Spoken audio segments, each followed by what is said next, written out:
What's going on, everybody? Welcome back. Justin here. As always, guys, thanks for stopping by for another What I've Been Watching video. I'll fill you guys in on everything that I've watched in the month. This is a quick way to get some quick reviews and recommendations, things I didn't have time to cover on the channel with dedicated reviews. You can find this in the What I Watched playlist. These are good because they're not time sensitive at all. You can dig into the What I've Watched playlist, and at this point there is just countless recommendations and also movies to stay away from in my What I've Been Watching videos, so check out that playlist, as well as my other playlist, my movie review playlist, my Midnight Mass review series playlist, my Chucky playlist, all kinds of good stuff over there, so go check that out. Also, there is a lot of new faces in here, so guys, thank you for subscribing. I hope you enjoyed the channel. Have a look around. Also, I'm getting ready to film my very first Q&A video for celebrating hitting 3,000 subscribers. Thank you so much, by the way. So if you go to my community posts and scroll back a few posts, you'll find where I was asking you guys to ask me any questions, movies, horror, non-horror related questions, whatever you want to ask me, advice,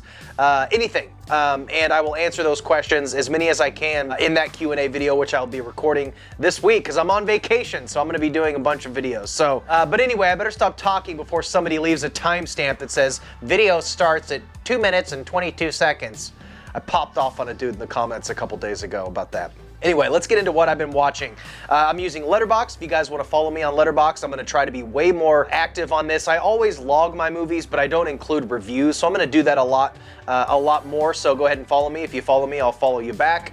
Movie Watch Daily on Letterboxd. So let's go ahead and get into the diary. We're going to start at the beginning of the month. Going back to the beginning of October, we're going to start with The Boy Behind the Door. This was an interesting movie that I just came across through scrolling through streaming. I actually can't remember why I watched it at this point. I give it 2 stars, right down the middle. Nothing really spectacular, but it did have a cool premise, pretty disturbing premise about these 2 boys that are chasing a baseball, and they were both kidnapped, thrown in the trunk of a car, locked in a house. One friend escapes out of the trunk, and he comes back to help his buddy as he tries to, sort of navigate this house and escape his kidnapper. It's pretty good, just didn't leave a big mark. It wasn't great. If the premise sounds good, I'd check it out, but it didn't do much for me. Like I said, I gave it 2. It just got a little cliched and sort of got a little repetitive towards the end of the movie. Next is Malignant. I gave this one 4 stars and a heart. I loved Malignant. I absolutely loved this movie. I did a full review, so I'm not going to go too deep into it, but I highly recommend checking out Malignant, then come on back and check out my review and drop a comment. Let me know what you think. Next up is the Megan Fox movie, Till Death, where she is basically chained to her dead husband, which is something pretty similar to the Stephen King movie. I'm blanking. Gerald's Game. This was another one that started off pretty decent and then just sort of tapered off. I was really bored by the end of it. I wouldn't recommend it, to be honest with you. I would skip it if you're really bored, or if you're just a huge Megan Fox completist and you have to see it. Otherwise, skip it. Next, VHS 94. This is, I believe, a Shudder exclusive. I really, really enjoyed VHS 94. This is a little bit different compared to the other VHS movies. This one isn't all straight horror. There's a couple segments here that lead more towards the sci-fi angle, but the stories in here are really original. A lot of people have talked about liking the Hail Ratma, or the Ratman episode, where there's this sewer-dwelling rat creature newscaster episode, which is a lot of fun, but I actually preferred this one.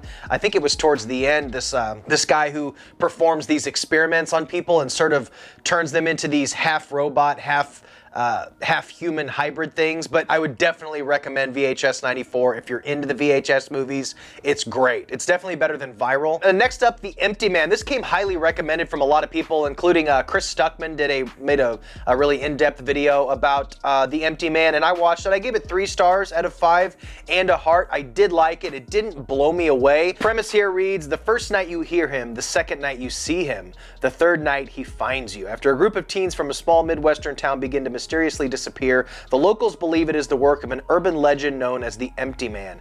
As a retired cop investigates and struggles to make sense of the stories, he discovers a horrific secret that puts his life and the lives of those close to him in grave danger. This movie came highly recommended as sort of a sleeper hit. I'm going back right now, and obviously this movie didn't make a big impression on me because I'm struggling to remember anything that happened in it right now. Truly, I watched it on the 9th. I don't really remember that much about this one. It didn't really stick, apparently.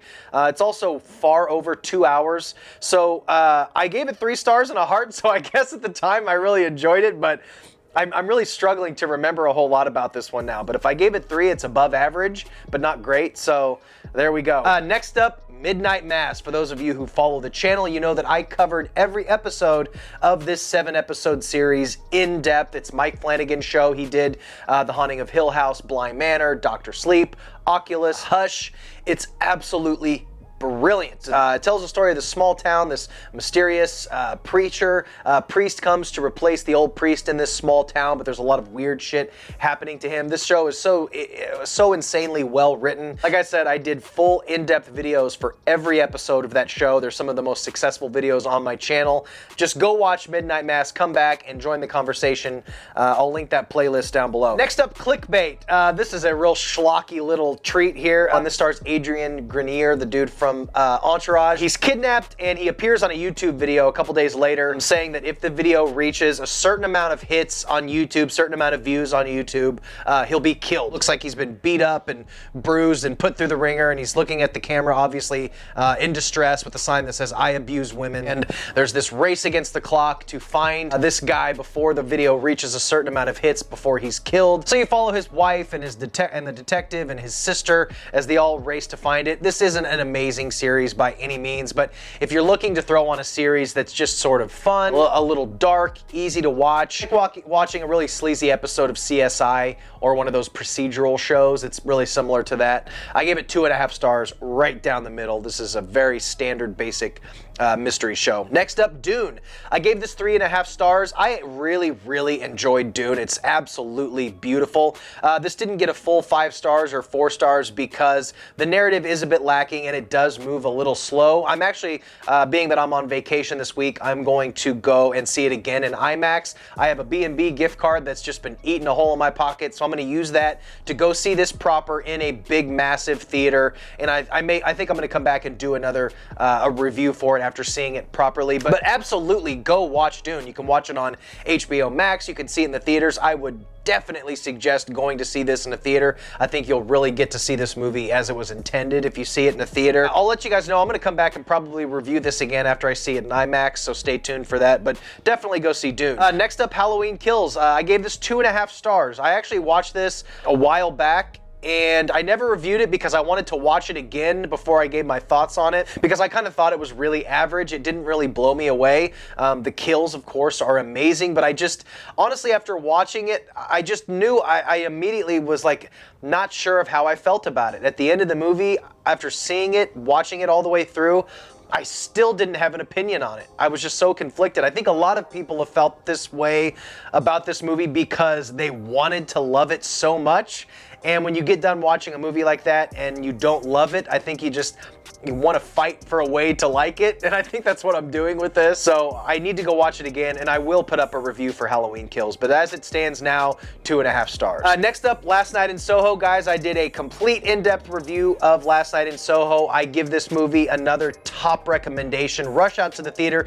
If you can, if you feel comfortable, if you have the time, go see this in the theater. Don't wait for it to stream. Go see this in the theater. This is Edgar Wright's new film. He did the Cornetto trilogy, Shaun of the Dead, Hot Fuzz, all those movies, Baby Driver. Go out and see this movie. Watch my full review here. Last Night in Soho is amazing. Next up, Lamb. I gave this 3 stars and a heart. I also did a full review. You can check out. I'll link that down below. I loved Lamb as well. This one is super weird.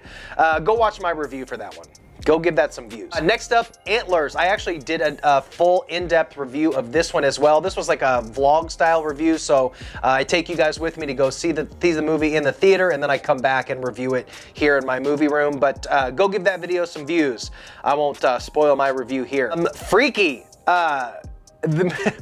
Freaky really surprised me, guys. I have to admit, Freaky surprised the hell out of me. I have held off on watching Freaky since it came out. I'm like, I'm not watching that movie. After seeing the trailer, I was just like, what the fuck is this? You know, I enjoyed Happy Death Day enough, and this is the same director, but when I watched this trailer, I was like, it just seemed cheesed out, just not my cup of tea. I ended up really loving it. The performances are great. There actually is some good kills. The movie's got a lot of heart. I couldn't believe how much I liked Freaky. I gave it 3.5 stars. I recommend it. Watch it. I think it's on HBO Max right now. So I would shockingly, I surprised myself with this one. I'll definitely recommend Freaky. It's pretty goddamn good. Last but certainly least, Prisoners of a Ghostland. Prisoner of a Ghostland, the Nick Cage movie. I found this movie to be nearly unwatchable, and in fact, I don't even think I made it all the way to the end. I think I still had maybe 10, 15 minutes, 10 minutes at the end of the movie. I just couldn't watch it anymore. Nicolas Cage is fine in it, but it's one of his lazier performances, and the movie is just an incohesive mess. It's the same director as Tag and Suicide Club. The movie looks great. You could tell they had a decent budget with this. The production value, the music's good. The story is just dog shit, and it has a really cool premise about Nicolas Cage having to go into this weird apocalyptic, like, abandoned land where all these people have been forced to live in squalor and shit. It's like a really weird Ghostland type place. I just found it so tedious. Nothing makes sense. All of the side performances are just pointless and stupid. That's basically how I would describe this movie. Just pointless and stupid. Don't waste your time. Skip it. But guys, that's it. That's everything I watched in October. Definitely let me know your comments below. If you have any thoughts on them, drop those down below in the comments. To all the new subscribers, guys, thank you so much for stopping by and giving the channel a shot. Have a look at my other videos. I'll keep pumping out the content. I have a lot of great ideas coming up. Also, be sure to drop your questions in that community post for my Q&A that I'll be filming probably tomorrow or the next day. And that's it, guys. I think we're done here, guys. Stay weird. Remember to always be yourself, and I will see you in the next one. Bye.